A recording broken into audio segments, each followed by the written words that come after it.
Live from WTOC, the Southeast News leader. The News Now starts on WTOC Plus.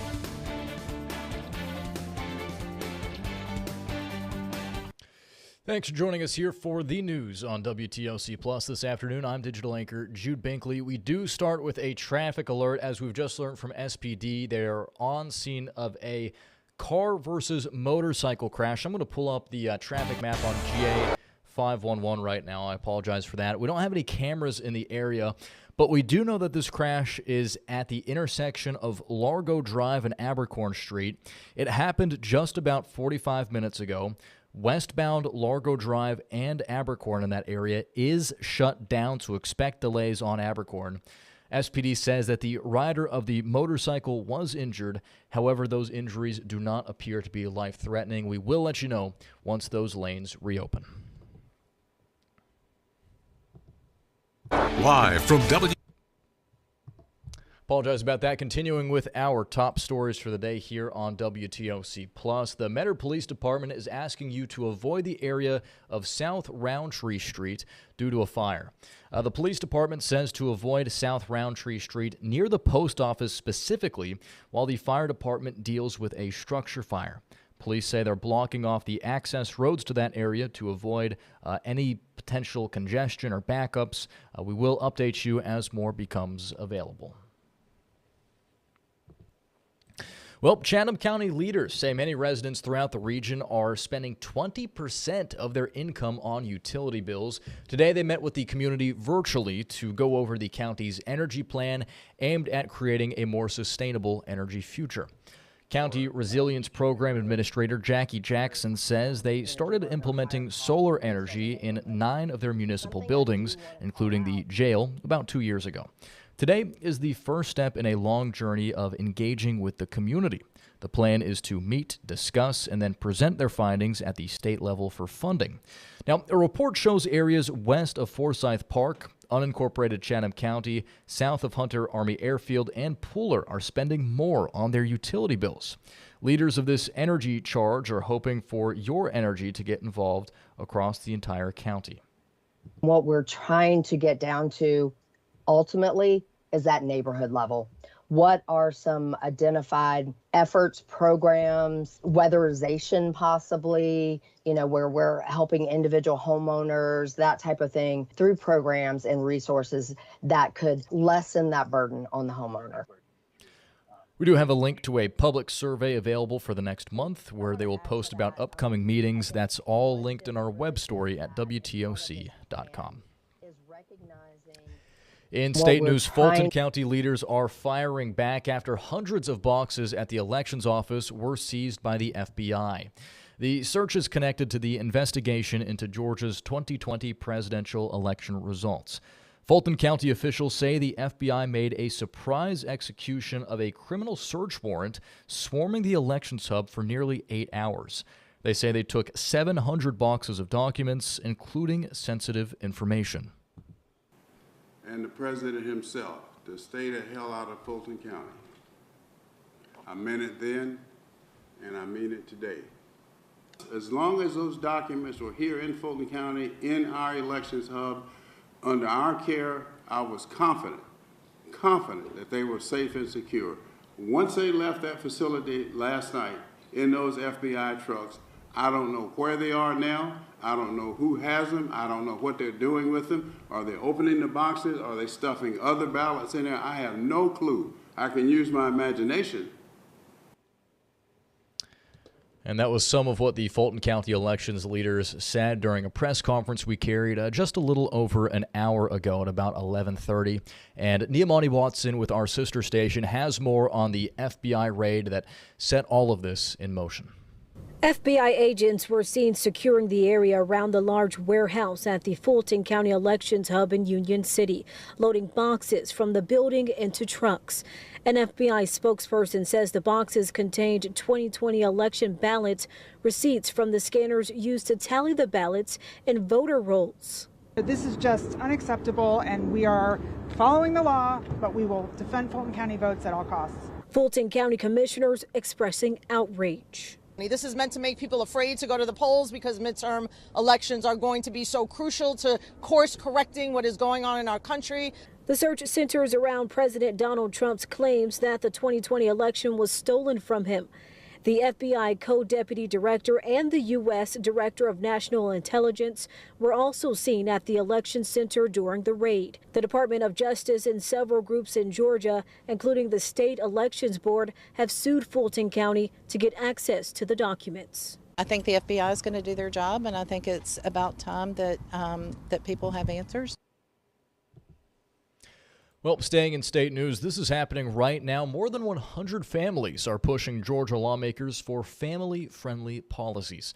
Sarah Hammond with our sister station is at the Georgia Freight Depot, where with more on how parents are now getting involved.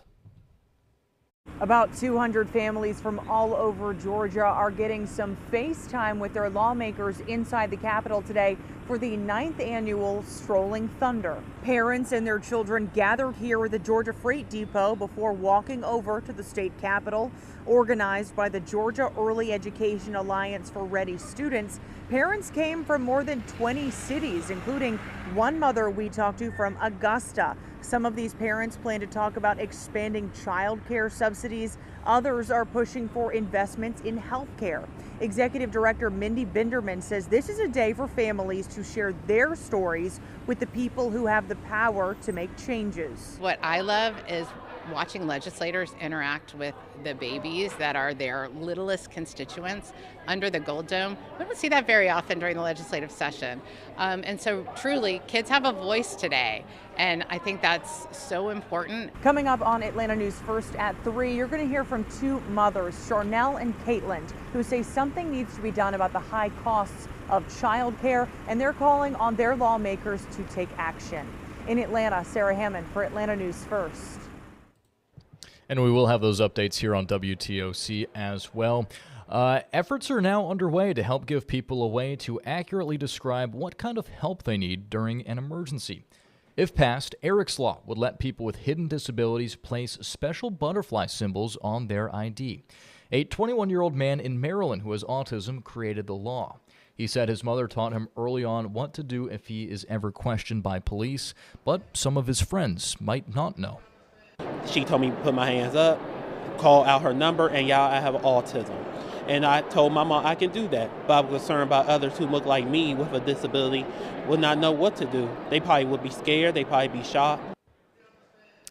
Eric's Law has been introduced in both the Georgia House and Senate. It would need to be voted on in both to become law. In consumer news, it's the season of returns as consumers take back what they don't want after a busy holiday season. But it's also a time when return fraud spikes. CBS's Kristen Lazar went to a return warehouse to find out how one company is using AI to spot fraudulent packages. Take a look. At the Happy Returns warehouse in Santa Clarita, they process millions of returns annually. And with that kind of volume, fraud has come to be expected. And this year, the number was as high as it's ever been. 1 in 9 returns, retailers estimate are fraudulent. Which is why Happy Returns has launched its own AI fraud detection technology called Return Vision. Each item that passes through its warehouse is given a fraud risk score. You can almost think about it like a credit score, right? Have you ever been late paying a bill? If there's ever been fraud associated with your email address or your physical address, that can trigger a high-risk score. If an item is flagged, then it goes to a secondary screening. We are looking at our fraud station. Kayla Hunter, senior product manager, showed us 2 items that were not what they seemed. The first, a pair of designer jeans. To the naked eye, they looked just like the photo of the item on the retailer's website.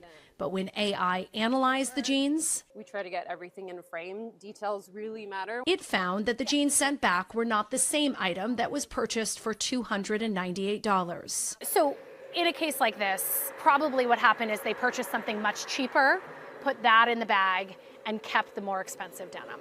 Yes. Another suspected fraudulent item, this orange sweater.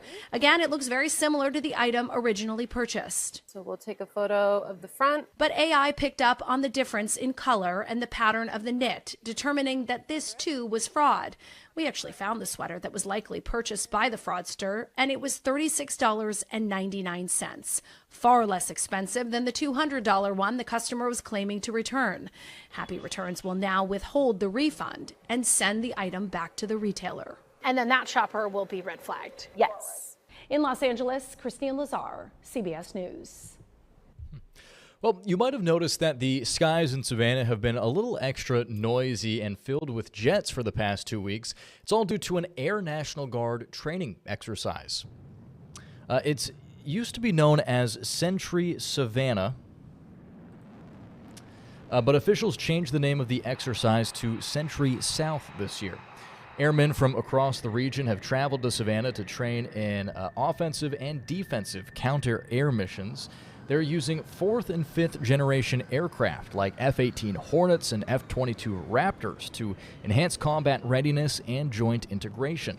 Today and tomorrow are the final days of the exercise, and if you're near the Tanger Outlets in Pooler or the Savannah Hilton Head International Airport, look up to the sky and you might just catch a glimpse of one of these aircrafts.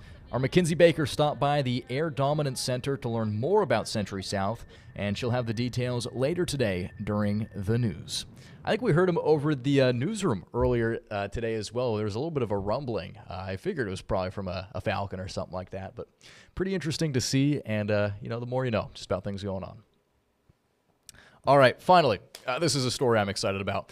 Scientists say there is some good news in the Arctic, even as ice melts and the climate changes. In one region, polar bears are thriving and finding new ways to survive. CBS's Tina Kraus has the story. Even as ice shrinks around them, researchers say these Arctic giants are growing stronger, with polar bears in some areas packing on the pounds. A fat bear is the healthy bear. John Ors has been tracking polar bears on Norway's Arctic islands of Svalbard for more than 20 years. He led a team of researchers who weighed and measured nearly 800 bears between 1992 and 2019 and found them in good shape, able to raise cubs and survive. How surprised were you with the findings? I was quite surprised because we have lost so much sea ice only since I started, Scientists think smaller patches of ice may help bears hunt seals more efficiently, since the prey are concentrated in condensed areas. But the study found melting ice is also pushing polar bears to get creative on land, and they're feasting on other prey like reindeer and walruses. So some of them would be on land as much as 90% of the time now, which is a lot. While more research is needed to understand how polar bears in other parts of the Arctic are adapting to a warming climate, these animals in Norway's Svalbard region are proving that sometimes survival isn't just about staying afloat, it's about gaining ground. Tina Kraus, CBS News, London. All right, so we had manatees in the morning here on WTOC Plus during our 10 a.m. show, polar bears in the afternoon. I think we're covering all the bases when it comes to our animal-focused stories today. And with that, we are going to wrap things up here for the news on WTOC Plus. Thanks for joining us this afternoon. We'll be back in just about 15 minutes for the First Alert Weather Show with Dave Turley. We do want to talk about the snow that we're seeing come in, potential for it, especially north of I-16. That is something our meteorologists have been tracking, and it does look very possible Saturday afternoon. So Dave Turley will break all that down coming up in just about 15 minutes at 1:30 here on WTOC Plus. We should also note at 2 o'clock, we do have some programming information for you as the SCDOT will be talking about how they're preparing state roads for the possibility of snow. So we will take an extended look at their press conference to hear about how they're preparing. That'll be at 2 o'clock right here on WTOC Plus. Thanks for watching, and here's Local News Live.